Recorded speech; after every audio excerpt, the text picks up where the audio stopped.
சிறகடிக்க சீரியல்ல இனி என்ன நடக்க போகுது தான் பார்க்க போகிறோம். இந்த ரோகிணி, மனோஜ் ரொம்பவே ஆடிட்டுருக்காங்க வீட்ல. நாங்கள் பெரிய பிஸ்னஸ் பண்ண போகிறோம் அப்படி இப்படின்னு சொல்லிட்டு. உடனே விஜயா வந்து அவங்களுக்கு பிடிச்சமான சமையல் தான் அந்த வீட்டில் இருக்கணும் வைக்கணும்னு சொல்லி மீனாவை பாடாப்படுத்துகிறாங்க. ஒரு நாள் என்னென்னா வெஜிடபிள் பிரியாணி கேட்குறாங்க, இன்னொரு நாள் மட்டன் பிரியாணி கேட்குறாங்க. இப்படி ஒன்று ஒன்றா சமைக்க சொல்கிறாங்க. மீனா என்னென்ன கேட்குறாங்களோ அதெல்லாம் சமைச்சு கொடுத்துட்டே இருக்காங்க. இதை பார்த்தா முத்துக்கு ரொம்பவே கடுப்பாகுது.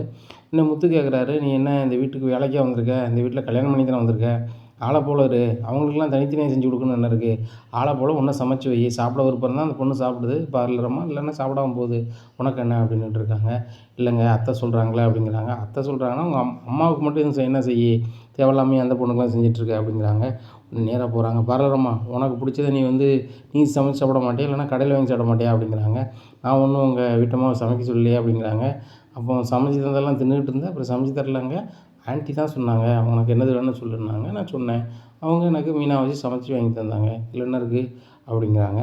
அவங்களுக்கெல்லாம் செய்யணும்னு அவசியம் கிடையாது அப்படிங்கிறாங்க. அதை உங்கள் வீட்டை மட்டும் சொல்லுங்கள், நானாக சமைக்க சொல்கிறேன், அவங்க ஆன்ட்டி சொன்னால் சமைக்க போகிறாங்க அப்படின்னு சொல்லி ரொம்ப நக்கலாக பேசுகிறாங்க. ரொம்ப ஓவராக தான் போய்ட்டுருக்கீங்க அப்படின்னுட்டு இருக்காங்க. இந்த சூழ்நிலையில் மனோஜும் ரோகிணியும் பயங்கர படம் வீட்டில் ஓடிட்டுருக்கு. உடனே ஸ்ருதி ரவிட்ட சொல்கிறாங்க. ஸ்ருதி என்ன சொல்கிறாங்க அப்படின்னா, ரோகிணியும் மனோஜ் வந்து வித்தியாசமாக நடந்துக்கிறாங்களே அப்படிங்கிறாங்க. ஆமாம், அவன் ஏற்கனவே சீன் போடுவான் எங்கள் அண்ணன், இவன் பிஸ்னஸ் ஆரம்பிக்க போகிறாங்களா, அதான் கூடுதலாக இருக்குது, வேறு ஒன்றும் உங்களை கண்டுக்கிடாத அப்படிங்கிறாங்க. இல்லை பணம் எவ்வளோ தான் வந்தாலும் இந்த வீட்டில் நம்மளும் எல்லோரும் சராசரியாக தானே இருக்கணும். மீனா ஓவராக பண்ணுறாங்க, அவங்களுக்கு மட்டும் தனியாக சமைக்கணும் அப்படின்னா மீனாவால் எப்படி முடியும்? ஆனால் மீனா அப்படியும் சமைச்சு கொடுத்துட்டு பூ வியாபாரத்துக்கு போகிறாங்க. உங்கள் அம்மா அதையும் குறை 1000 குறை சொல்கிறாங்க அப்படின்னு விட்டுருக்காங்க. ரவி சொல்கிறாங்க, எங்கள் அம்மா குணம் இதுதான், தேள் மாதிரி கொட்டிக்கிட்டே இருப்பாங்க, பிடிச்சா அவங்க பேசிகிட்டு இருப்பாங்க அப்படிங்கிறாங்க. உடனே ஸ்ருதி சொல்கிறாங்க, தப்பான நினச்சிட்டாரு ரவி, பணம் இருந்தால் அவங்க அம்மா வந்து கொஞ்சுவாங்க, பணம் இல்லாதவங்கள்ட்ட மிஞ்சுவாங்க அப்படிங்கிறாங்க. எங்கள் அம்மாவை கிண்டல் பண்ணுறேன் அப்படிங்க. உண்மையே சொன்னேன், கிண்டல்லாம் பண்ண உண்மையை தான் சொன்னேன் அப்படிங்கிறாங்க. சரி விடு, அது நம்மளுக்கு இப்போ தேவையில்லை அப்படிங்கிறாங்க. அது உண்மை தான். சரி நம்ம வேலைக்கு நேரம் ஆயிடுச்சு, நம்ம கிளம்புவோம் அப்படின்னு சொல்லிட்டு வேலைக்கு கிளம்பிடுறாங்க. இந்த சூழ்நிலையில் பைஜு வந்து ரொம்பவே கடுப்பில் உட்காந்துட்ருக்காரு. அப்போ என் அப்பா கேட்குறாரு, ஏன்டா நீ ரொம்ப கடுப்பில் உட்காந்துட்ருக்க அப்படிங்கிறாங்க. நீங்களாம் எனக்கு டேடின்னு சொல்லி பேசாதீங்க, உங்களுக்கு அரசியல்வாதி பூரா உங்களுக்கு கீழே இருக்கான், அப்படி இப்படி பெரிய பெரிய அதிகாரிலாம் எனக்கு தெரியும், நான் சொன்னால் ஆடுவோம் வைப்பாம்பிய பாருங்க, நான் இன்றைக்கி அசிங்கப்பட்டு நிற்கேன் அப்படிங்கிறாங்க. என்னடா சொல்கிற அப்படிங்கிறாங்க. ஆமாம், அந்த பொண்ணு வந்து என்ன நடு ரோட்டில் ஒருத்தனை வச்சு அசிங்கப்படுத்தி விட்டா அவன் அப்படிங்கிறாங்க. அது யாரா அப்படிங்கிறாங்க. எனக்கு எப்படி தெரியும் அப்படின்ட்டு இருக்காங்க. சரி அவன் யார் என்ன வரும் நான் விசாரிக்கிறேன், அவனுக்கு 4 குடுப்பு கொடுத்தா சரியாயிருவியா அப்படிங்கிறாங்க. இல்லை அவனுக்கு 4 குடுப்பும் கொடுக்கணும், அதுபோக என்னை வந்து வாழ்க்கை சீரழித்து அந்த ஸ்ருதிக்கு ஒரு தக்க பாடம் கற்பிக்கணும்பா அப்படிங்கிறாங்க. அதெல்லாம் பண்ணிக்கலாம் அப்படிங்கிறாங்க. இதை சொல்லிகிட்டே இருங்க, உங்கள் ஃப்ரெண்டு வாசுதேவன் இருக்கிறதுனால நீங்கள் எதுவுமே செய்ய போகிறதில்ல, அவங்களுக்கு சர்வாக தான் செய்ய போகிறீங்க. அவள் ஒன்று ஒன்றா செஞ்சிட்ருக்கா. இப்படி என்ன கல்யாணம் முடிச்சா, அவங்க வீட்டில் சேர்க்காம தனியாக இருந்தாங்க, இப்போ அவங்க வீட்லேயும் சேர்த்துட்டாங்க. உங்கள் வாசுதேவன் வந்து பேச மாட்டான் வைக்க மாட்டான்னு சொன்னீங்க, இப்போ அவரும் கூப்பிட்டு தாலி பிரித்து கோக்குற ஃபங்க்ஷன் வச்சார், எல்லாமே பண்ணார், எல்லாமே செய்திகள் வந்துட்டு தான் இருக்குது, உங்களுக்கும் தெரியாமல் இல்லை அப்படிங்கிறாங்க. அதுவே எனக்கு கடுப்பாக தாண்டா இருக்குது. அந்த வாசுதேவன் என் அம்மாவை கல்யாணம் முடிச்சு போனால் நான் தலை முழுக்கிட்டேன், எனக்கு அவளுக்கும் சம்மந்தம் இல்லைன்னா ரத்த பாசத்தில் மறுபடியும் கூப்பிட்டுட்டான், அவனுக்கும் ஒரு குடுப்பு கொடுப்போம், உன் மனசுக்குள்ளுறது மாதிரி என்ன செய்யணுமோ செய்கிறேன் அப்படிங்கிறாங்க. இல்லை எனக்கு அந்த சுருதி வேணும் அப்படிங்கிறாங்க. என்னடா சொல்கிற அப்படிங்க. எனக்கு அந்த சுருதி வேணும் அப்படிங்கிறாங்க. அவன் இன்னொருத்த பொண்டாட்டி ஆகிட்டா, எனக்கு வேணும் அப்படிங்கிறாங்க. எங்கள் அம்மையும் இன்னொருத்த பொண்டாட்டி தானே, நீங்கள் வேணும்னு கட்டலையா, அதை மாதிரி எனக்கு இன்னொருத்த பொண்டாட்டி தானே, எனக்கு அவள் வேணும் அப்படிங்கிறாங்க. டேய் இதெல்லாம் நடைமுறைக்கு சாத்தியம் இல்லைடா அப்படிங்கிறாங்க. என்ன சாத்தியம் இல்லை? பெரிய ஆள்னு பேசினா மட்டும் போதுமா, எனக்கு அவள் வேணும், எனக்கு வேணும் அப்படிங்கிறாரு. என்னடா சின்ன பிள்ளை மாதிரி மிட்டாய் வேணும் மாதிரி எனக்கு வேணும்னு சொல்லிகிட்டு இருக்கேன். சரி ரைட்டு, உனக்கு வேணுமா, சரி ரைட்டு, தீர்க்க முடிவாக சொல்லு, நான் செஞ்சு தரேன் அப்படிங்கிறாங்க. சும்மா படம் போடக்கூடாது டேடி, முன்னாடியே நீங்கள் பண்ணியிருக்கலாம், நான் எவ்வளோ ஆசை சுருதி மேலே வச்சுருக்கேன்னு சொல்லிட்டு. நீங்கள் வந்து வாசுதேவன் என் ஃப்ரெண்டு, பாலிய சிநேகிதன், அவன் மகளை வந்து இப்படி பண்ணிட்டானா என்ன செய்கிறது அப்படின்னு சொல்லிட்டு ரொம்ப ஓவராக சீன் போட்டீங்க, நான் படுத்த கஷ்டம் எனக்கு தான் தெரியும் அப்படிங்கிறாங்க. டேய் எல்லாத்துக்கும் காலம் தான்டா, ஒரு செடியை வச்சோம்னா அதுக்கு அது பலன் தரணும்னா குறிப்பிட்ட காலம் வேணும், சரியா? அது மாதிரி காலத்துக்காக வெயிட் பண்ணுவோம். கண்டிப்பாக அந்த பொண்ணை நான் கட்டி வைக்கிறேன். அப்பா வந்து உன்ட்ட கேரண்டி கொடுத்தா கண்டிப்பாக செய்வோம்ல அப்படிங்கிறாங்க. ஆமாம், சூதியை தான் கட்டி வைப்பேன்னு கேரண்டி கொடுத்தீங்க, அது நடக்கையாக செஞ்சு அப்படிங்கிறாங்க. டேய் என்னடா அப்பாவை ஏற்று பேசிகிட்டு இருக்கா அப்படின்னு சொல்லிட்டு என் அம்மா சொல்கிறாங்க. இல்லைம்மா நான் உள்ளது தானே சொல்கிறேன், என் ஆசை எங்கம்மா இவர் தீர்த்து வச்சார், ஒன்றுமே கிடையாது. இவர் வந்து அவர் நண்பனுக்கு நண்பனாக இருக்குன்னு நினைக்கிறத தவிர்த்து பெற்ற பிள்ளைக்கு வந்து தகப்பனாக இருக்குன்னு நினைக்கவே இல்லை அப்படிங்கிறாங்க. உடனே அவர் சொல்கிறாரு, நீ சொல்கிறதும் சரிதான், வாசையிலேருந்து பார்க்கும்போது தப்பாக தான் தெரியுது, ஏன்னா நான் இவ்வளோ பெரிய ரவுடிசம் இவ்வளோ பெரிய சம்பாத்தியம் பண்ணி என்ன செய்ய, பொண்ணை சந்தோஷமாக வைக்காமல் கண்டிப்பாக அந்த பொண்ணை வந்து தூக்கி தரேன், உன் மனைவியாவையும் வச்சுக்கோ அப்படிங்கிறாங்க. உடனே அவங்க அம்மா சொல்கிறாங்க, இது என்னங்க பொருளாங்க நீங்கள் தூக்கி கொடுப்பீங்க அவன் பொண்டாட்டியை வச்சுக்கிறதுக்கு, நடைமுறைக்கு சாத்தியப்படுமாங்க அப்படிங்கிறாங்க. உடனே பயிற்சி சொல்கிறாரு, அது எப்படி சாத்தியப்படாது, இன்னொருத்தன் முன்னாடி நீங்கள் உங்களை கட்டி எங்கள் அப்பா அவரோட ஒய்ஃப் ஆகலையா, நான் உங்களுக்கு பிள்ளையா பிறக்கலையா அப்படி இப்படின்னுட்டு இருக்காங்க. உடனே பயிற்சி வைப்பாங்க எதுவுமே பேசாமல் அமைதியாக உட்காந்துட்ருக்காங்க. இந்த சூழ்நிலையில் அப்பா சொல்கிறாரு, அவளை அவன் ரொம்ப விரும்பிட்டான், இனிமேல் இதுக்கு மேலே எதுவும் பேசாத, நம்மளை தான் நாணக்குறைவாக பேசுவோம், அதனால் விட்டுரு பார்த்துக்கலாம் அப்படிங்கிறாங்க. உடனே பயிற்சி ரொம்ப கோபமாக மட்டும் மாடிக்கு போகிறாரு. போனோன்னா அங்கே போய் ரொம்பவே சோகமாக இருக்காங்க. பின்னாடி எங்கள் அம்மா போகிறாங்க. அப்பாட்ட சொல்லிட்டல, அப்பா வந்து பண்ணி தந்துடுவார், நீ வந்து அப்பாவுக்கு ரொம்ப நெருக்கடி கொடுக்காத, எலெக்ஷன் டைம் வரையா அப்பா கொஞ்சம் மன நெருக்கடியாக இருப்பார், அவங்களுக்கு வேண்டியவங்கெல்லாம் ஜெயிக்க வைக்கணும்னு சொல்லிட்டு முயற்சி பண்ணிகிட்ருக்காரு அப்படி இப்படின்னு இருக்காங்க. எனக்கு அதெல்லாம் தெரியாதும்மா, எனக்கு வந்துட்டு சுருதி வேணும் அப்படிங்கிறாங்க. சரிடா, இந்த வீட்டுக்கு மருமகன் அவள் தான் வரணும் எழுதியிருந்தால் யாரும் மாற்ற முடியும் அப்படிங்கிறாங்க. அன்றைக்கி இதை சொல்லி தான்மா தப்பிச்சிங்க, இன்னுமெல்லாம் அதை சொல்ல நான் எதிர்விட மாட்டேன், எழுதியிருக்கோ எழுதலையோ அவன் இங்கே தான் இருந்தாகணும், அந்த ரவி கூட இருக்கக்கூடாது, அவன் சாதாரண ஒரு சமையல்காரன், அவன் வேணும்ன்ட்டு போயிட்டா, கொஞ்சம் கூட அவளுக்கு அறிவும் இல்லை ஒன்றும் இல்லை, அவளை நான் தங்கத்தட்டில் வச்சு தாங்கியிருப்பேன், அவன் வந்து நடத்தி கூப்பிட்டு போகிறான், சில நேரத்தில் வந்துட்டு நடக்க விட்றான் லூசு பையன், சில நேரம் பைக்கில் கூப்பிட்டு போகிறான், இப்படிலாம் இருக்குது. நான் வந்து புது காரில் பல கோடி ரூபா காரில் நான் கூட்டி போகிறதுக்கு ஆசைப்பட்றேன், அவள் என்ன விரும்ப மாட்றா அப்படிங்கிறாங்க. உடனே எங்கள் அம்மா சொல்கிறாங்க, பெண்களுக்கு வந்து எதை பிடிக்குமோ அதாண்டா பிடிக்கும், உங்கள் அப்பாவை நான் கல்யாணம் முடிக்கும்போது வந்து எனக்கு உங்கள் அப்பா வேணும்னு நினச்சேன், வேறு எதுவுமே பற்றி யோசிக்கலை அப்படிங்கிறாங்க. ஆமாம், நீங்கள் மட்டும் யோசிக்க மாட்டீங்க, நான் மட்டும் கண்டதுலேயே தான் யோசிக்கணுமோ, எனக்கு சுருதி வேணும் அப்படிங்கிறாங்க. டேய் கொஞ்சம் புரிஞ்சுக்கடா, கண்டிப்பாக உனக்கு கிடைப்பான், அதுக்குள்ளே காலம் வரணும், உங்கள் அப்பா சொன்ன மாதிரி உங்கள் அப்பா பண்ணி தருவாங்க, உங்கள் அப்பா மாரி வாசுதேவனோ அவங்க ஃபேமிலியை பேருமா அப்படிங்கிறாங்க. இதை மட்டும் சொல்லிகிட்டே இருங்க மம்மி, அந்த வீட்டில் வந்து ஒன்றுமே நடக்க மாட்டேங்குது வாசுதேவன் வீட்டில் அப்படிங்கிறாங்க. டேய் வாசுதேவன் என்ன பெரியவராடா, ஒரு சாதாரண எம்ப்ளாயி தானே, பணம் இருக்கலாம், நம்மளுக்கு ஈக்குவலாக பணம் இருக்கலாம், ஆனால் அப்பா மாதிரி அதிகாரம் இருக்கா, இல்லைல்ல, கண்டிப்பாக பண்ணி தருவார், கவலைப்படாத அம்மா இருக்கேன் அப்படிங்கிறாங்க. சரிம்மா உன்னை தான்ம்மா நம்பியிருக்கேன் அப்படிங்கிறாங்க. சரி சரி பார்த்துக்கலாம் அப்படின்ட்டு இருக்காங்க. இந்த சூழ்நிலையில் ஸ்ருதியோட ஆஃபீஸில் வந்து அந்த இன்ஜினியர் பேசுகிறார், ஆடியோ இன்ஜினியர் பேசுகிறாரு.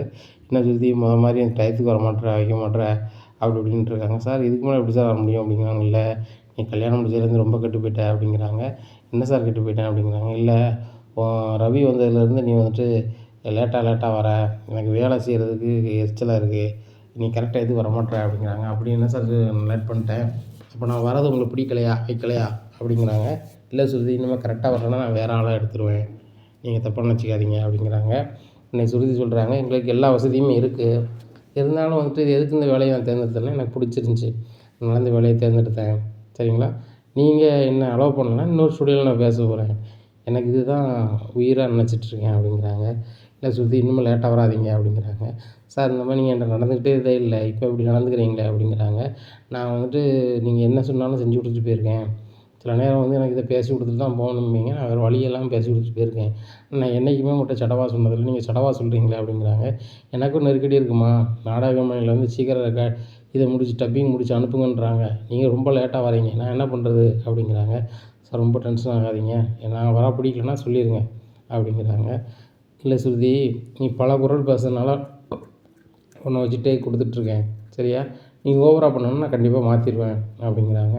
சார் மாற்றினா மாற்றிடுங்க, நான் வேணால் கிளம்புறேன் அப்படிங்கிறாங்க. சுற்றி ஆள் பார்க்குற வரைக்கும் பேசிட்டு போங்க அப்படிங்கிறாங்க. உங்கள் தேவைக்கெலாம் பேச முடியாது, நீங்கள் வந்து வேலை செய்கிறவங்ககிட்ட பேசுகிற மாதிரியா பேசுகிறீங்க, என்னமோ தெரியாத 3ஆம் மனுஷன் மாதிரி பேசுகிறீங்க, நான் கிட்டத்தட்ட 6 வருஷமாக அங்கே பேசிகிட்டு இருக்கேன், நான் என்றைக்கு பிஇ படித்தனோ அன்னையிலேருந்து வந்து பேசிகிட்ருக்கேன், படிக்கும்போது கூட படிப்பை கட் அடிச்சுட்டு வந்து கூட உங்களுக்கு நான் டப்பிங் கொடுத்துருக்கேன், நீங்கள் என்ன இப்படி பேசுகிறீங்க அப்படிங்கிறாங்க. சுற்றி ஏதோ டென்ஷனில் பேசிட்டேன், விடுமா அப்படிங்கிறாங்க.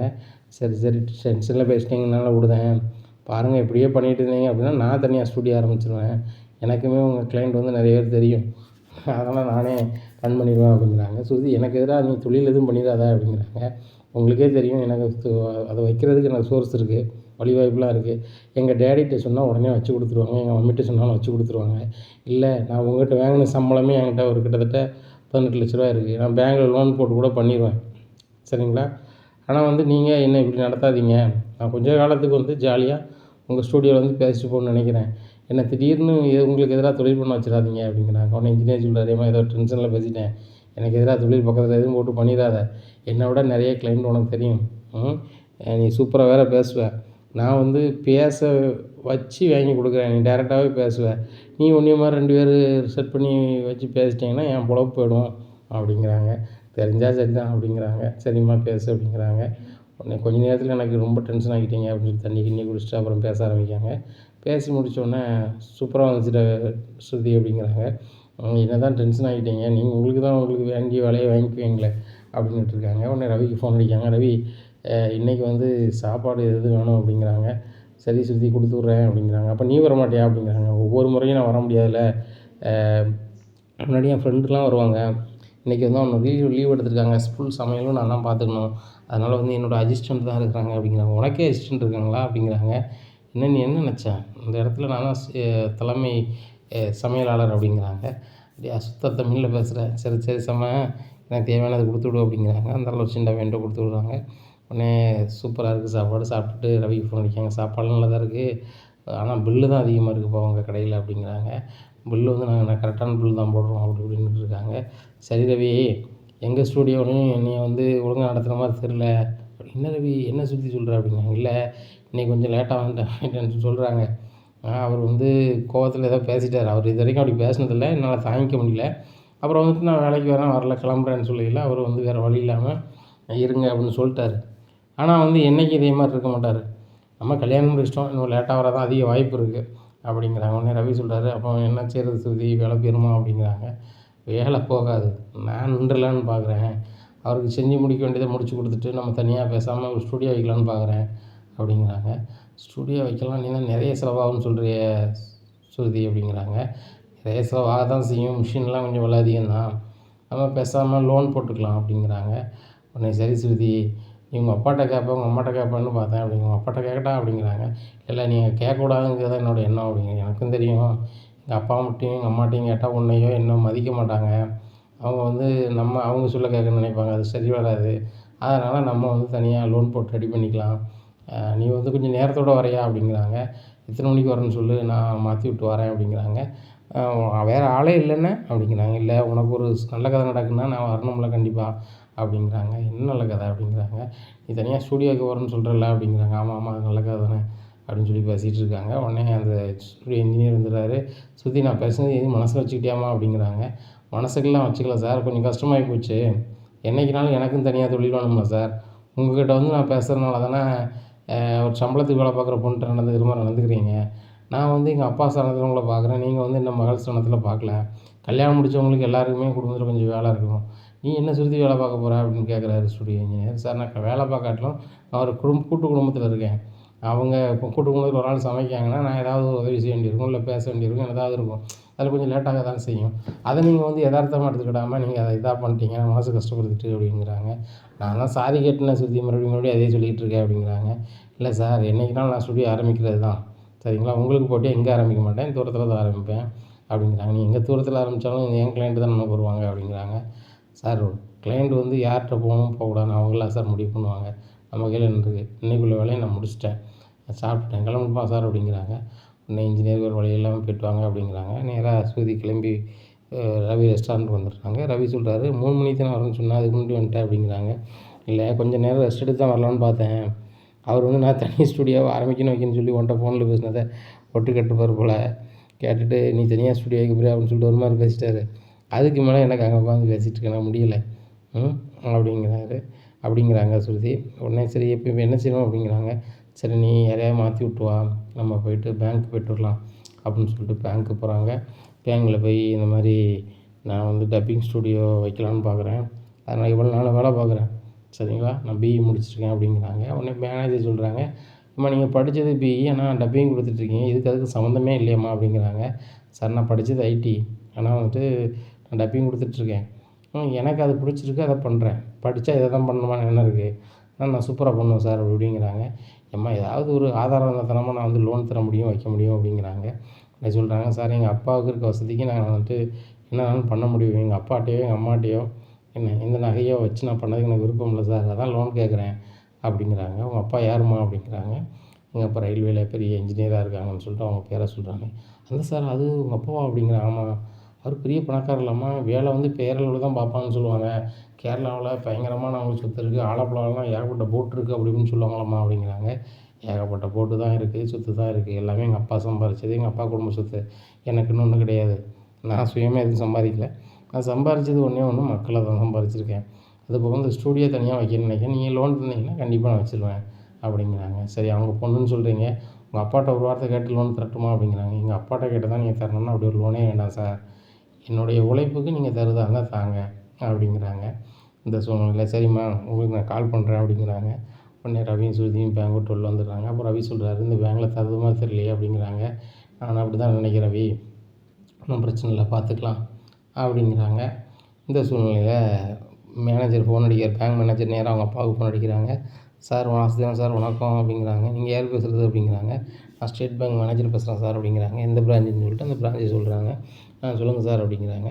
இந்த மாதிரி உங்கள் பொண்ணு லோன் கேட்டு வந்தாங்க அப்படிங்கிறாங்க. என் பொண்ணு உங்கள் பேங்க்கில் லோன் கேட்டு வந்தாளா அப்படிங்கிறாங்க. ஆமாம், அவங்க சுயமாக தொழில் பண்ணணும், டப்பிங் ஸ்டுடியோ வைக்கணும்னு சொல்லிட்டு லோன் கேட்டு வந்தாங்க அப்படிங்கிறாங்க. உன்னை தப்பாக நினச்சிக்காதீங்க, என்கிட்ட பல கோடி ரூபாய்க்கு சொத்து இருக்குது. நான் வேலை பார்க்குறதே சும்மா ஒரு கௌரவத்துக்கு தான் பார்த்துட்ருக்கேன். என்ன, என் பொண்ணுக்கு இருக்கிற சொத்து எல்லாமே அவளுக்கு தான். அவள் மிகப்பெரிய கோடீஸ்வரி. அவள் வந்து ஒரு விரும்பிய வாழ்க்கையை ஒரு கஷ்டப்பட்ட பையனை, என் கீழே வேலை பார்த்த அண்ணாமலைங்கிற பையனை கட்டிக்கிட்டான். இப்போ ரொம்ப கஷ்டப்படுறான். நான் எவ்வளோ சொன்னாலும் கேட்க மாட்றா. நானே என்னென்னாலும் பண்ணித்தரேன், என் வீட்டோட இருங்கன்னு சொல்கிறோம். அவங்க கேட்க மாட்றாங்க. அவங்க எங்கே வந்திருக்காங்கன்னு சொல்லும்போது எனக்கு ரொம்ப கேவலமாக இருக்குது அப்படின்னுட்டு தப்பாக நினச்சிக்காதீங்க, லோன் எதுவும் கொடுத்துட வேண்டாம், நீங்கள் கொடுத்தீங்கன்னா எனக்கு தான் அசிங்கம் அப்படிங்கிறாங்க. இல்லை சார் கொடுக்கல, உங்கள் ரேஞ்சுக்கு வந்து நான் லோன் கொடுத்தேன் அப்படின்னா வந்து உங்களுக்கு அது கஷ்டமாக இருக்குன்னு நினச்சி தான் சார் நான் கொடுக்கல. அது போக உங்களுக்கு இன்ஃபார்ம் பண்ணிடுவோம், சார் வந்து இன்றைக்கினாலும் எனக்கு தேவை அப்படிங்கிறாங்க. ஆமாம் சார் ரொம்ப நன்றி அப்படின்னு சொல்லிட்டு ஃபோனை வச்சிடுறாங்க. வாசுதேவனுக்கு பயங்கர கடுப்பாக இருக்குது. இந்த சுருதி வந்து நம்மளை வந்து கல்யாண வகையில் தான் அசிங்கப்படுத்திட்டு போனான். அந்த அவ்வளோ பேருக்கு மத்தியில் என்ன அந்த முத்து கை நீட்டினா அந்த வீட்டுக்கே போயிட்டான்.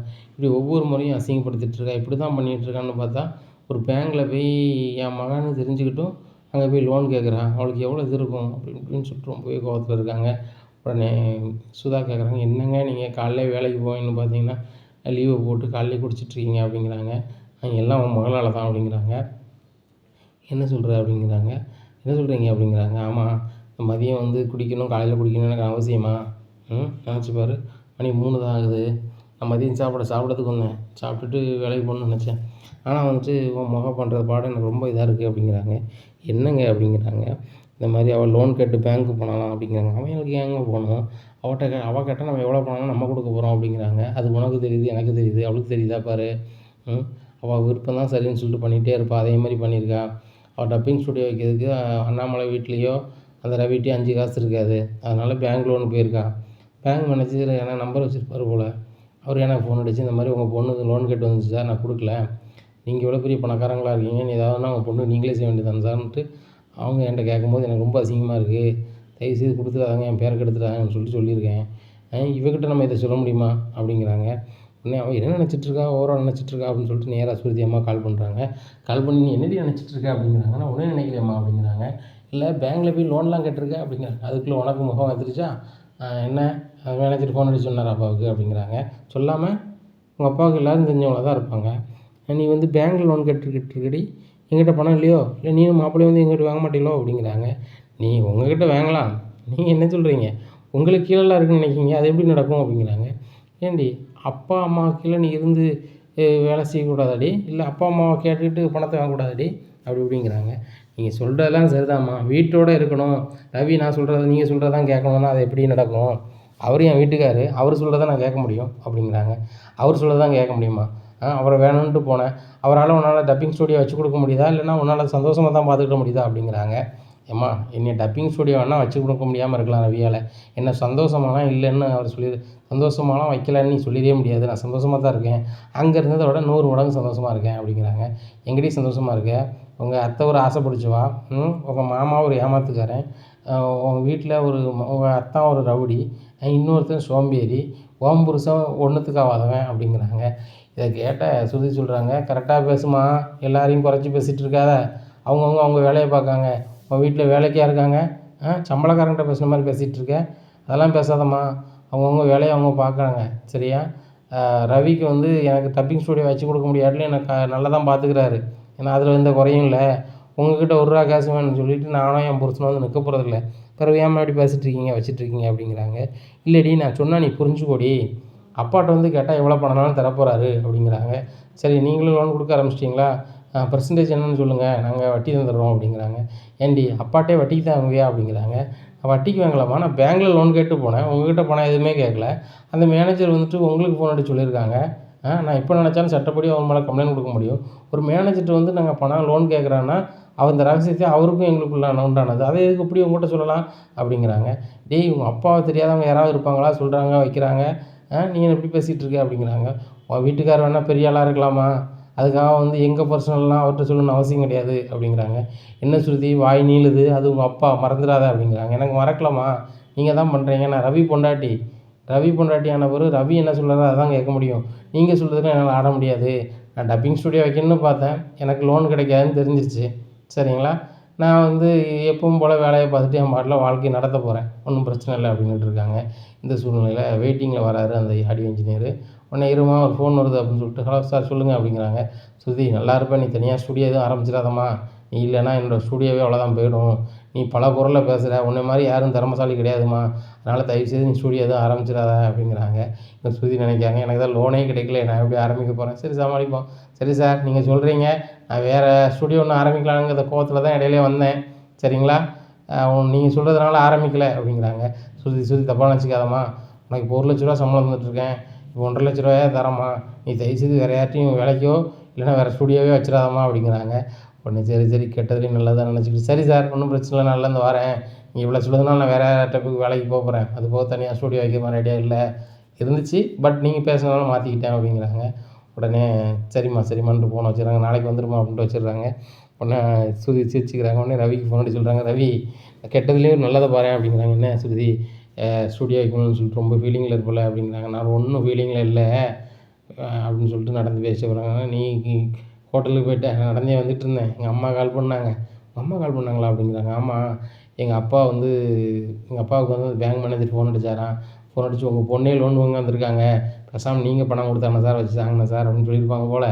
எங்கள் அப்பா வந்து நானே தான் பணம் கொடுத்துருவேனே வச்சுருவேனே, இவன் எதுக்கு வந்து பேங்க்லலாம் லோன் கேட்டு என்ன அசிங்கப்படுத்திட்டு இருக்கா அப்படி இப்படின்னு சொல்லிட்டு எங்கள் அம்மாட்ட சொல்லியிருப்பாங்க போல். எங்கள் அம்மா எனக்கு ஃபோன் அடித்தாங்க, உங்கள் வேலையை பாருங்கள், எனக்கோ என் புருஷனுக்கோ என்னது தெரியும், எங்களால் முடிஞ்சால் செய்ய போகிறோம், இல்லைன்னா சும்மா கிடக்க போகிறோம் அப்படின்னு சொல்லிக்கிட்டு இருந்தேன். இந்த சூழ்நிலையில் நம்ம லோனுக்கு போகிறத வச்சுன்னு சொல்லிட்டு வீம்புக்கு வந்தோம்ல, ஏதாவது தொழில் பண்ணிக்கலாம், நம்ம வந்து பேங்க் லோன் வாங்கலாம்னு சொல்லிட்டு வீம்புக்கு வந்தோம்ல.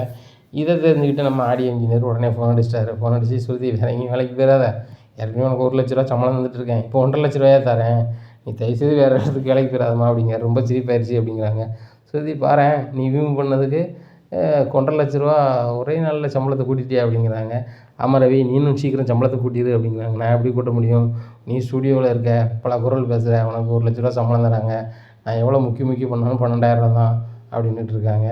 சரி நான் உழைச்சான்னா நீ உழைச்சான்னா ரெண்டும் ஒன்று தானே, என் பணம் உன் பணம் தானே, ஒன்றும் பிரச்சனை இல்லை, நம்ம அக்கௌண்ட்டில் ₹18,00,000 இருக்குது, உன் பேரில் நீ படிச்சிருக்க, ரெஸ்டாரண்ட் வைக்கணும்னாலும் லோன் கேட்டாலும் கிடைக்கும், ஆனால் நீ அதை செய்ய மாட்டேற அப்படிங்கிறாங்க.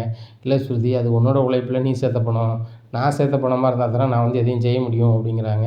என்ன ரவி பேசுகிற, உங்கள் மனோஜ் வந்து ஸ்ருதி ரோஹிணி வீட்டில் பணம் கொடுத்து அவங்க பண்ணலையா, ஆனால் அவங்கள மாதிரி அவங்க வீட்டில் வாங்கி பண்ணணும்னு நான் சொல்லலை, ரோஹிணி உழைச்சா மனோஜ் வாங்கத்தானே செஞ்சுருப்பாரு, அதேமாதிரி நான் உழைச்சா நீ வாங்க மாட்டேற அப்படிங்கிறாங்க. மனோஜ் வந்து ஆசை பிடிச்சவன், தன்னோட பொண்டாட்டி வீட்டிலேருந்து எதாவது கிடைக்காதுன்னு வாயா பிளந்துட்டு இருப்பேன் எங்கள் அம்மா மாதிரி, நான் வந்து அப்படி கிடையாது, முத்து மாதிரி, சரியா, பொண்டாட்டி வீட்டிலேருந்து 5 காசு எதிர்பார்க்க மாட்டேன் அப்படிங்கிறாங்க. சாமி எதிர்பார்க்க வேண்டாம், அதே மாதிரி என் புருஷன் எதிர்பார்த்தா நானும் நாளைக்கு வேண்டாம் தானே சொல்லுவேன், இதை சொல்லக்கூடாது.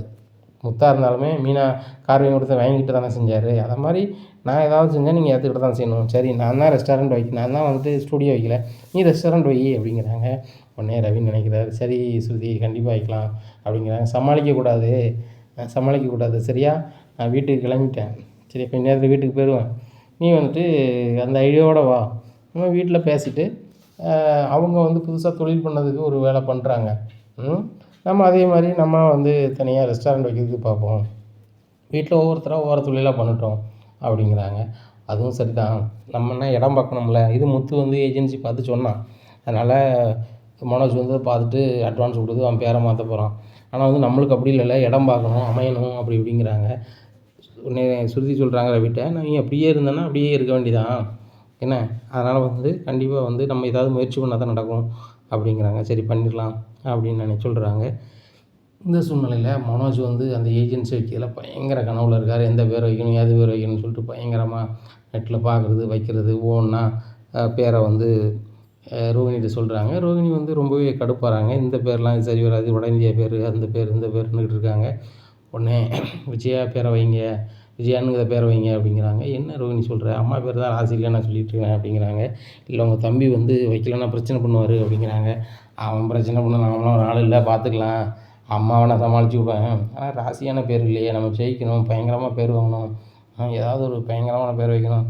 பாரு வசந்தன் போ இன்றைக்கி வந்து பேரும் புகழுமா இருக்குன்னா அவங்க பேரை வச்சதுனால தான். அதனால் நம்ம பேர் 2 பேர் பேரையும் இணைச்சி ஏதாவது இதில் வைப்போமா அப்படிங்கிறாங்க. ரோகிணி மனோஜ் அண்ட் கோன்னு வைப்போமா அப்படிங்கிறாங்க. ஏங்க இது பேர் நல்லா இல்லைங்க அப்படிங்கிறாங்க. அப்போ நம்ம 2 பேர் லெட்டரை வச்சு கோன்னு வைப்போம் அப்படிங்கிறாங்க. ஒரே கோன்னு தான் வைக்கணுமா, வசந்தனுக்கும் வச்சுருக்காங்கன்னா அவங்க கடுமையான உழைப்பை காட்டியிருக்காங்க அப்படிங்கிறாங்க. சொல்கிறாங்க நம்ம உழைப்பை காட்டுவோம் அப்படிங்கிறாங்க. சரி உழைப்பை காட்டினா சரி தான் அப்படின்னு சொல்லிட்டு பேசிகிட்டு இருக்காங்க. இப்படி பேசிகிட்டு இருக்கும்போது ஓனர் ஃபோன் அடிக்காங்க. தம்பி நீங்கள் உண்மையிலே வாங்க போகிறீங்களா எப்படி அப்படின்னு சொல்லிட்டு கேட்காங்க. உடனே என்ன சார் சொல்கிறீங்க, உங்கள் ஏஜென்சியை வாங்கி நடத்தணும், ஃபர்னிச்சர் இது நடத்தணும், பேரெல்லாம் பயங்கரமாக வைக்கணும்னு சொல்லி பயங்கரமாக யோசனை பண்ணிக்கிட்டு இருக்கோம். இந்த நேரத்தில் நீங்கள் இப்படி கேட்குறீங்களா அப்படின்னு சொல்லிட்டு மனோஜ் வந்து அந்த ஃபர்னிச்சர் ஓனர்கிட்ட சொல்லிகிட்டு இருக்காங்க ஃபோனில். தம்பி நானும் ஃபாரின் போகணும், என் பசங்க கூப்பிட்டுட்டே இருக்காங்க, நீங்கள் சீக்கிரம் வந்துட்டு என் கடையை நீங்கள் எடுத்துக்கிட்டிங்கன்னா தான் நல்லாயிருக்கும் அப்படின்ட்டு இருக்காங்க. சரி சார் நான் இப்போ உங்கள்கிட்ட வந்து பார்த்து பேசுகிறேன் அப்படின்னு சொல்லிட்டு ஒரு கார் எடுத்துகிட்டு போகிறாரு.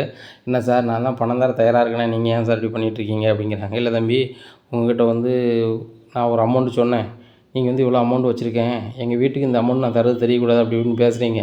நீங்கள் பேசுகிறது நேர்மையாக தெரில தம்பி, உங்கள் தம்பியா அண்ணனா முத்து அப்படிங்கிறாங்க. என் தம்பி அப்படிங்கிறாங்க.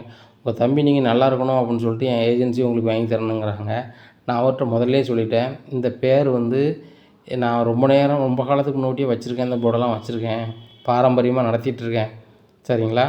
இதே பேரில் நடத்தினா தான் எனக்கும் பெருமை, அப்போனா தான் நான் கொடுப்பேன்னு நான் சொல்லியிருக்கேன். அதை அவர் மறந்துட்டாரால நீங்கள் மறந்துட்டீங்களான்னு தெரில அப்படின்னுட்டு இருக்காங்க. இவர் சொல்கிறாரு அதெல்லாம் அவன் சொல்லலை, நீங்கள் வந்து எப்படி சொல்கிறீங்க, வாங்கின பிறகு நாங்கள் எங்கள் பேர் தானே வைப்போம் அப்படிங்கிறாங்க. தம்பி ஒரு கடையை நடத்தியிருக்கேன், அந்த கடையை உனக்கு தரேன்னா அதே பேர் நடத்துன்னு சொல்கிறது என்னுடைய பெருந்தன்மை, நானே நடத்துன்னு சொல்கிறேன், நீங்கள் ஏன் நடத்த மாட்டேறீங்க அப்படிங்கிறாங்க.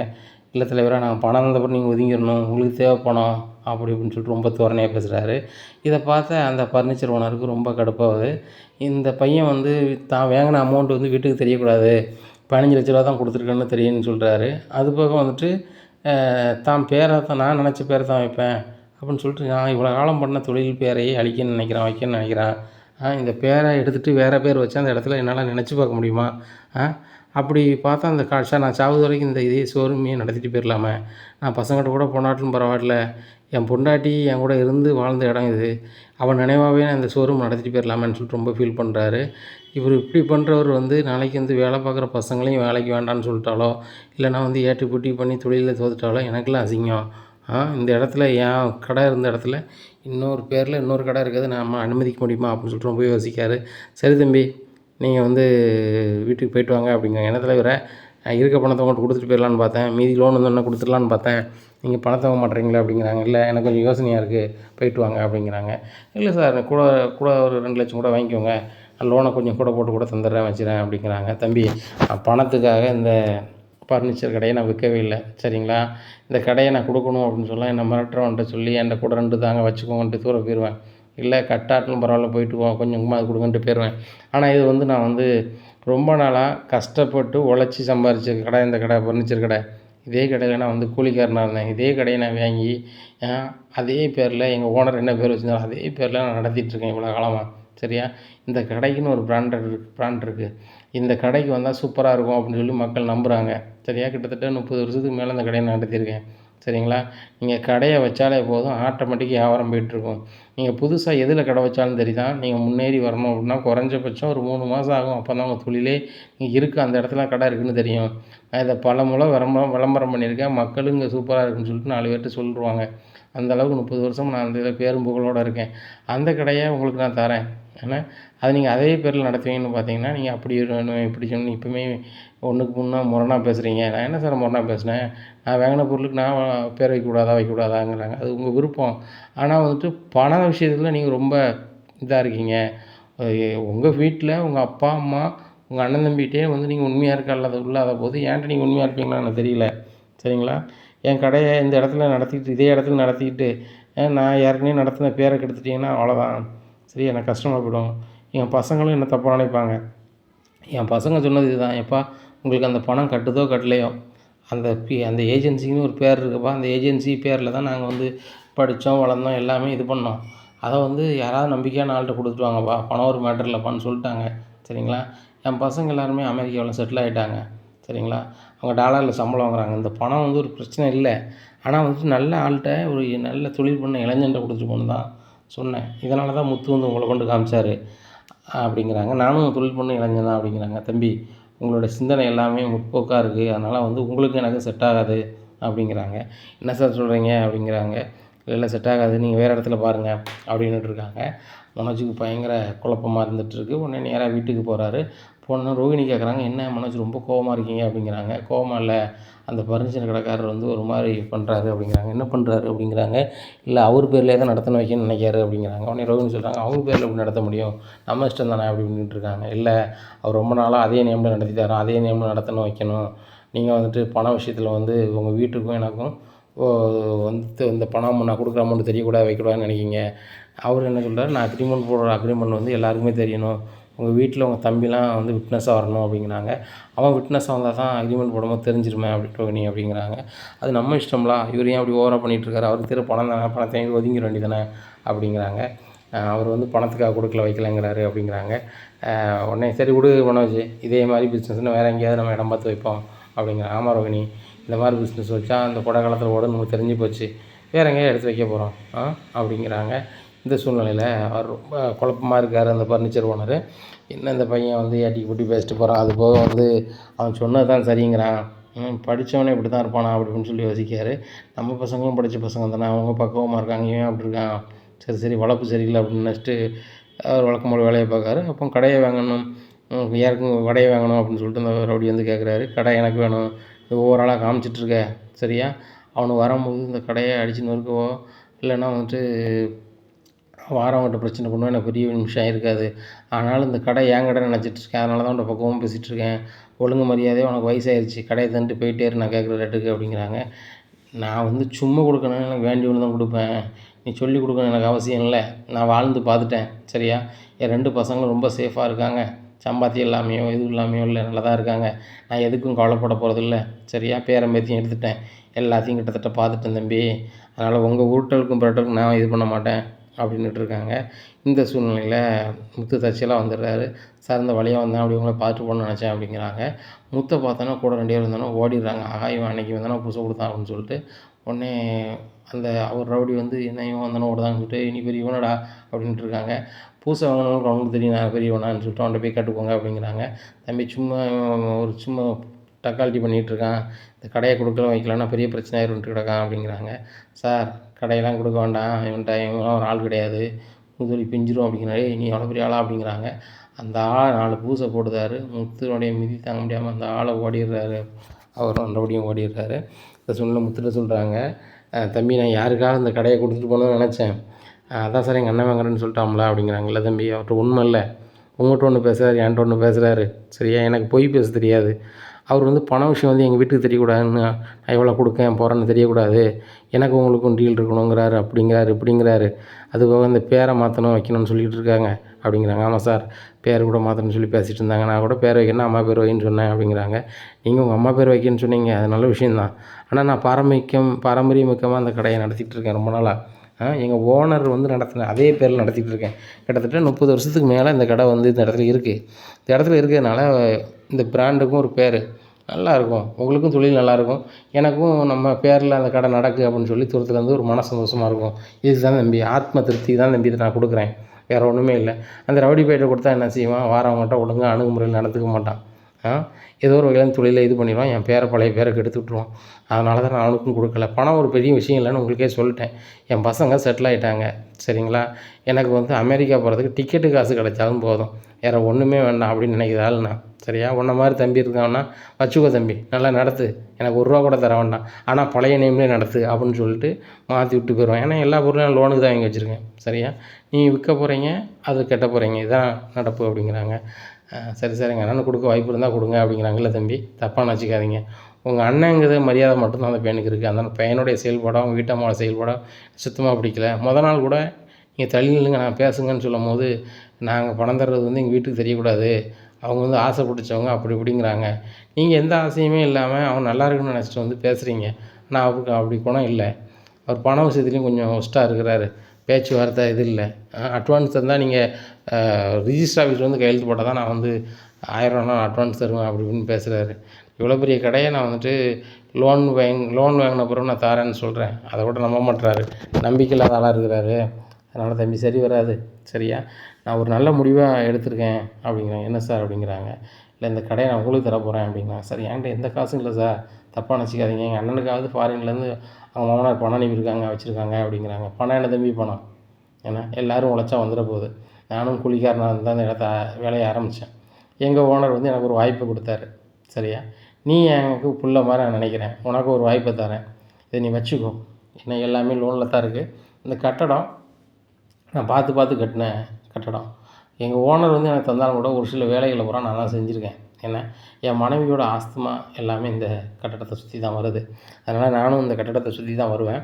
அதனால் நீ நேம் நடத்துப்பா, இதே நேமில் நடத்து. எனக்கு செய்யக்கூடிய ஒரு உதவி நீ இது தான். இதே பேரில் வார மக்கள்கிட்ட அன்பாக என்ன அவங்களுக்கு சீப் அண்ட் பெஸ்ட்டாக கொடுக்கணும். சரியா? இதுதான் நான் சொல்லக்கூடியது. இந்த கடையை நான் உன் பேரில் வைக்கலாம், எழுதி கொடுக்கலான்னு இருக்கேன் அப்படிங்கிறாங்க.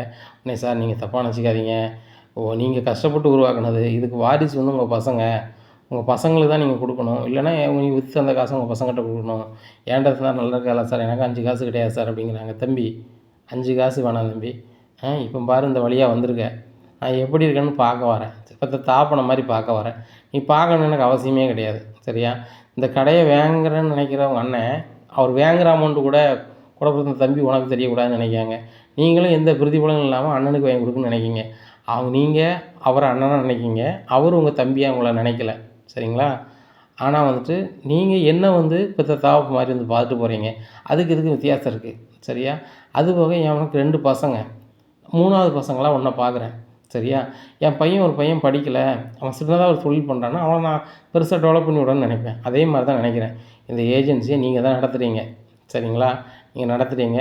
அப்பாவானனா அமெரிக்காவிலேருந்து ஃபோன் பண்ணி எப்படி பண்ணுறீங்க, இது பண்ணுறீங்கன்னு கேட்க போகிறேன். உங்களுக்கு தெரியாத நான் ஃபோன் பண்ணி சொல்ல போகிறேன். அதே மாதிரி இதில் ஏதாவது டவுட்னாலும் நான் கிளியர் பண்ண போகிறேன். சரியா? நான் உனக்கு சப்போர்ட் பண்ணுவேன். அங்கேருந்து ஃபோன்லேயோ நான் எல்லாம் டீல் பண்ணுவேன், ஒன்றுமே பிரச்சனை இல்லை. வழக்கம் போல் தொழிலை பண்ணுங்க, வைங்க, நல்லா ஜெயிச்சு வாங்க, இதே நேமில் நடத்துவீங்கன்னு மட்டும் எனக்கு கேரண்டி கொடுத்துருங்க அப்படிங்கிறாங்க. உடனே முத்து சொல்கிறாரு, சார் நீங்கள் கொடுக்குறதுனால எனக்கு ரொம்ப கஷ்டமாக இருக்குது சார், மனசு கஷ்டமாக இருக்குது. நீங்கள் உங்கள் பசங்களுக்கு தான் சார் இது செய்யணும், நான் வந்து உங்களை பார்க்க வரேன் தாப்பசானத்தில், ஆனால் வந்து என்ன புள்ள மாதிரி நினைக்கிறீங்க அப்படின்னு சொல்லிட்டு அப்படி கண் கலங்கிடுறாரு. ஒன்றுமே இல்லை தம்பி, நீங்கள் நடத்துங்க, வைங்க அப்படிங்கிறாங்க. இல்லை சார், எனக்கு வேண்டாம், அதை பணைக்காதீங்க அப்படின்றாங்க. உடனே அவருக்கு மனசே கேட்கல, இந்த பையனுக்கு நம்ம தாரங்கிறோம், வேண்டாங்கிறானே, என்ன கதைன்னு தெரியலையே, சரி ரைட்டு அப்படின்னு சொல்லிட்டு மனசில் அப்படி நினைக்காரு. அப்போ அவர் மனசில் ரொம்ப கவலையில் அப்படி படுத்துங்கிறாரு. அப்போ கனவுல அவங்க வீட்டம்மா வராங்க. அப்போ வந்துட்டு சொல்கிறாங்க, ஏங்க உங்களுக்கு வந்து அந்த முத்து பையனை ரொம்ப பிடிச்சிருக்கு, அவன் ரொம்ப பாசமாக இருக்கான், ரொம்பவே உண்மையான பையனாக இருக்கான், அந்த பையனுக்கு நீங்கள் எப்படியாவது ஒரு உதவி செய்யணும், இந்த கடையை நீங்கள் வேறு யாருக்கும் கொடுக்கக்கூடாது, அவனுக்கு தான் கொடுக்கணும் அப்படின்னு சொல்லிட்டு கனவில் வந்து தீர்க்க தரிசனமாக கனவில் சொல்கிறாங்க. இதை கேட்ட அந்த ஃபர்னிச்சர் ஓனருக்கு பயங்கர சந்தோஷம். இது உண்மையிலே இது கனவு தானே, நான் நினச்சிக்கிட்டே கிடந்தேனா அப்படின்னு சொல்லிட்டு மறுபடியும் கண்ணை மூடிட்டு கனவு காண்றாங்க. மறுபடியும் அவங்க சொல்கிறாங்க, ஏங்க நான் உங்களுடைய மனைவி தாங்க, ஆஸ்துமா பேசுகிறேன், நான் என் மனைவி இறந்துட்டா அப்படி போயிட்டான்னு நினச்சிங்களா, உங்களோட தாங்க இருக்கேன், அந்த பையன் வந்து உண்மையிலே வந்து நம்மளுக்கு குழந்த மாதிரி தான், அவனுக்கு தான் நீங்கள் கடையை கொடுக்கணும், பணத்துக்காகவோ காசுக்காகவோ நம்ம கடையை கொடுக்கக்கூடாது, நம்ம கடை வந்து ஏழை மக்களுக்கான கடை, குறைஞ்ச விலையில் இந்த ஃபர்னிச்சர் கொடுக்கணும், வீட்டுக்கு தேவையான ஜாமான்கள்லாம் கொடுக்கணும், அப்படிங்கும்போது மனசாட்சி உள்ள நல்ல பையனுக்கு தான் கொடுக்கணும், அந்த பையனுக்கே கொடுங்க அப்படின்னு சொல்கிறாங்க. உடனே அவர் மனநிறைவாக எந்திக்காரு, என் மனைவியை நான் வந்து கனவுல பார்த்தே ரொம்ப நாள் ஆகிட்டு, இன்றைக்கி தான் வந்திருக்கா, சரி ரொம்ப சந்தோஷம், அந்த பையனுக்கு தான் கொடுக்கணும் அப்படின்னு சொல்லிட்டு எந்த அட்ரஸை சொன்னாங்க அப்படின்னு சொல்லிட்டு அந்த மனோஜ் எழுதி கொடுத்த அட்ரஸை பிரட்டி பார்க்குறாரு. பார்த்துட்டு நேராக தன்னுடைய காரில் டிரைவர்கிட்ட சொல்கிறாரு, தம்பி நேராக அந்த அட்ரஸ் போங்க அப்படிங்கிறாங்க. காலையிலே போகிறாங்க. முத்து வந்து காலையிலே பல் விளக்கிட்டு இருக்காரு. அப்போ மீனா வந்து எங்கே உங்களை தேடி அந்த ஃபர்னிச்சர் ஓனர் வந்திருக்காங்க. என்னம்மா சொல்கிற அப்படிங்கிறாங்க. உடனே மொட்டை மாடிலேருந்து ஓடி வராரு. சார் அப்படின்னு சொல்லிட்டு வாய் குடி சார் அப்படிங்கிறாங்க. சாரெல்லாம் கூப்பிடாதீங்க, என்ன அப்பான்னு கூப்பிடுங்க அப்படிங்கிறாங்க. உடனே என்ன சார் சொல்கிறீங்க அப்படிங்கிறாங்க. உனக்கு அப்பா தான், அவங்க அப்பா வாங்க அப்படிங்கிறாங்க. நாமளையும் ரூம் விட்டு எந்திரிச்சு வராங்க. சார் வாங்க அப்படிங்கிறாங்க. வாங்க சார் அப்படிங்கிறாங்க. என்ன சார் காலையிலே வந்திருக்கீங்க அப்படிங்கிறாங்க. உடனே மனோஜ் ரோகிணி ரூம் விட்டு வெளில எழுந்திரிச்சு வராங்க. ஆகா முதல்ல நம்மகிட்ட பில்டப்பாக தரமாட்டேன்னு சொல்லிட்டு இவன் வீட்டுக்கே வந்து எப்படியாவது எடுத்துக்கா, எனக்கு ஒன்று விட்டா ஆளுன்னு சொல்லி இல்லைன்னு தானே சொல்ல வராரு அப்படின்னு சொல்லிட்டு சிரிக்காரு.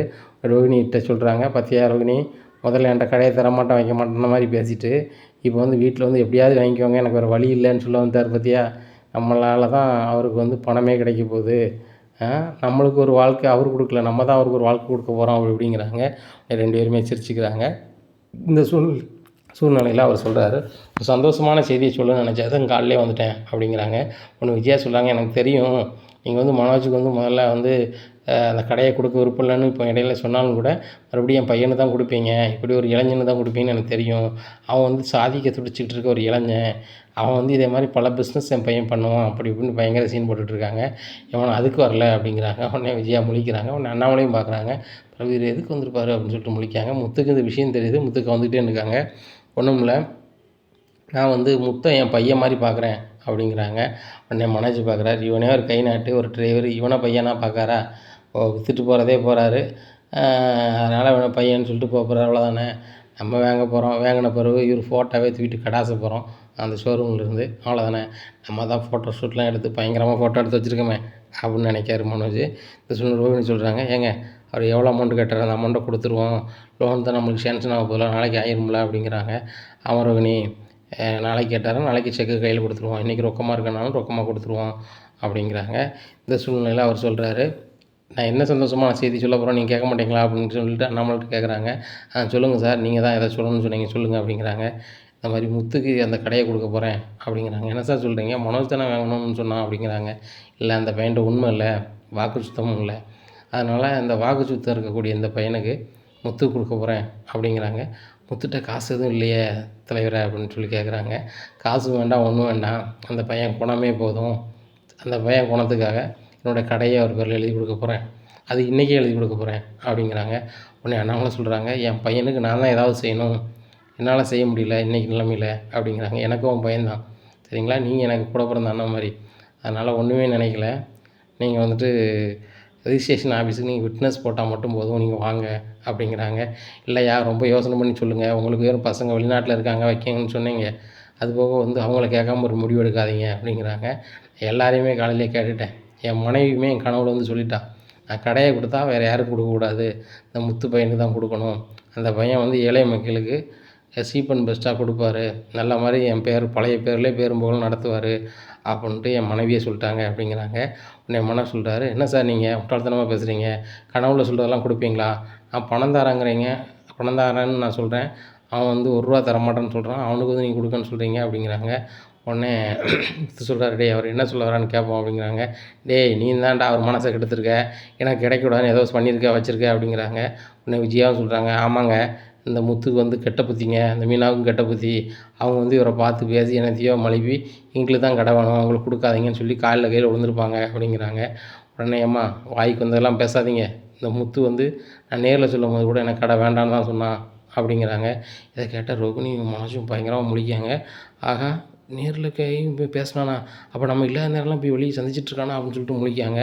உடனே மனோஜ் சொல்கிறாரு, சார் அவன்கிட்ட வந்து 5 காசு தர வழி இல்லை, நான் உங்களுக்கு நீங்கள் கேட்ட காசு தரேன்னு சொல்கிறேன், நீங்கள் ஏன் சார் எனக்கு தர மாட்டேறீங்க அப்படிங்கிறாங்க. தம்பி உங்கள்கிட்ட ஞானம் இல்லை தம்பி, ஒரே வீட்டில் உள்ளவங்ககிட்டே வந்து உள்ளதை சொல்லாமல் மறைக்க நினைக்கிங்க ஒரு சில விஷயத்த, இப்படிப்பட்டவங்க வந்து எனக்கு பிடிக்காது தம்பி, நான் அப்படிப்பட்ட ஆள் கிடையாது, நான் என் வீட்டில் எதையுமே மறைச்சதில்லை, நண்பர்கள்ட்டையும் மறைச்சதில்லை, தொழிலையும் மறைச்சதில்லை, நான் இவ்வளோவுக்கு வாங்கியிருக்கேன், எனக்கு லாபம் இவ்வளோவாது கிடைக்கணும் அப்படின்னு சொல்லி நான் கொடுப்பேன், எதையுமே ஓப்பனாக தான் பேசுவேன்.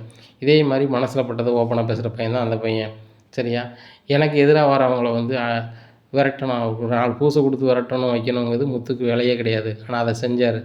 அது போக அங்கே ஒரு இடத்துக்கு வேலை விஷயமா வந்திருக்காரு. வந்துட்டு என்ன ஒரு தவப்பன மாதிரி வந்து பார்த்துட்டு போகிறாரு. அதுக்கும் அவருக்கு அவசியம் கிடையாது அப்படிங்கிறாங்க. சார் இதுக்காக நீங்கள் கொடுப்பீங்களா சார் உங்கள் சொத்தை அப்படிங்கிறாங்க. இல்லை தம்பி, எனக்கு இந்த ஃபர்னிச்சர் கடை இருந்துச்சு, இதை தந்துட்டேன். வேறு சொத்து இங்கே இல்லை. ஒரு வீடு தான் இருக்குது. அது நான் என் பசங்க வெளிநாட்டிலேருந்து வந்தால் போனால் இந்தியாவில் தங்குறதுக்கு சரியா, இல்லை நான் அதை கூட கொடுத்துருவேன். ஏன்னா என்கிட்ட ஒரே சொத்து. நான் உன்னை வந்து என் பையனா நினைக்கிறேன். என் பையனுக்கு நான் இதை கொடுக்க தான் செய்வேன். நீங்கள் என்னையா சொல்கிறீங்க அப்படின்னு சொல்லிட்டு அண்ணாமலைட்ட கேட்குறாங்க. அண்ணாமலை அவர் கையை பிடிச்சிட்டு அப்படியே அழுதாரு. ஐயா, எனக்கு உங்கள் மனசில் நினைக்கிறேன் எனக்கு தெரியுது. கண்டிப்பாக இன்றைக்கி ரிஜிஸ்ட்ரேஷன் வச்சுருவோம். உங்கள் பையன் நல்லா இருக்கணும். உங்கள் பையன் நல்லா இருந்தால் 4 ஏழை மக்கள் நல்லா இருப்பாங்க ஐயா அப்படிங்கிறாங்க. விஜயா, ரோகிணி, மனோஜுக்கு பயங்கர எரிச்சலாக இருக்குது.